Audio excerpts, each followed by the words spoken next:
Dios te habla primero el corazón.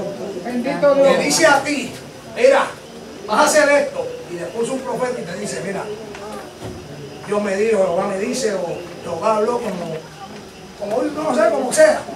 Pero Dios te habla primero el corazón. No sé cómo digo eso. Dios habla. Porque hay gente que profetizan y profetizan cosas que no vienen de Dios. Y la Biblia dice ahí de aquel. Dice ahí de aquel que dice que Jehová ha hablado cuando Jehová no ha hablado. Por eso tenemos que estar como buscando su presencia. ¡Aleluya!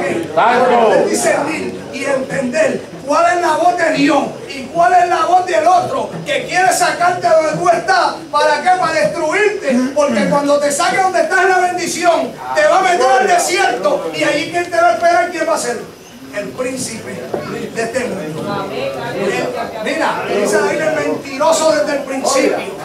El homicida. Tú eres real, Él quiere Jesús. matarte, pero Dios quiere que tú estés bajo su presencia y bajo su unción. Simple y sencillo. Busca la presencia de Dios. Sométete a Dios y Dios va a hacer. Tú eres grande, Jesús. Dios está buscando un pueblo santo, sin mancha, para que suba al cielo. Dios te bendiga, Dios te guarde. Padre, en el nombre de Jesús de Nazaret, lo que tú me diste dado, no le he añadido ni le he quitado tu palabra. Te doy gracias, Señor, en esta hora, en el nombre de Jesús. Te pido que tú bendigas a este pueblo de una manera especial. Gracias, Señor, en el nombre de Jesús. Amén. Dios te bendiga. Gloria a Dios, aleluya. Gloria a Dios. Aleluya, iglesia, ponte de pie. Santo eres Dios. Adora, el mensaje como me cortó. Adora. Alaba la gloria de Dios.